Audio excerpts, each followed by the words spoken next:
Il a surtout été interrogé sur les raisons de son échec. Ce score, 7% au premier tour, alors qu'il se voyait au deuxième tour. C'est quoi? C'est la forme qui a péché? Ah non, je pense que c'est Poutine. Voilà, c'est pas de sa faute, c'est Poutine, mais pas que, c'est aussi la faute des médias, évidemment.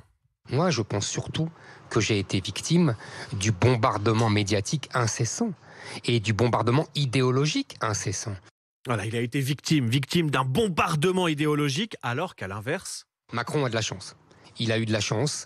Le Covid, puis Poutine, puis l'Ukraine ont permis qu'il ne fasse pas campagne. Voilà, moi je suis victime, Macron a de la chance, un petit côté mauvais perdant, une bonne dose de mauvaise foi à laquelle il a aussi ajouté une belle pincée de modestie. Est-ce que l'histoire me donnera raison, même si les élections et les électeurs m'ont donné tort?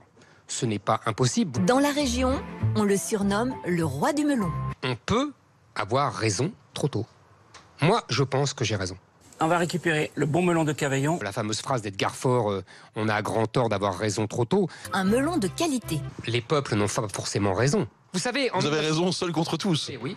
Lourd, bien dense, ça c'est un melon de qualité. Voilà, un petit problème d'ego qu'il a su mettre de côté hier soir pour tenter de se rabibocher avec Marine Le Pen. On se dit des choses plutôt désagréables. Moi, elle a dit qu'il y avait des nazis autour de moi, vous voyez, pour un petit juif dont les parents sont nés en Algérie. Vous avez cessé de dire qu'elle était nulle. J'ai jamais dit qu'elle était nulle. Oh, j'ai dit qu'elle ne gagnerait pas. À ce rythme-là, il faudrait attendre 2052 pour voir les idées nationales gagner. Un journaliste britannique me demande qu'est-ce qui me différencie de Marine Le Pen. Je lui dis, ce qu'on aime le plus dans la vie, moi c'est les livres, elle c'est les chats.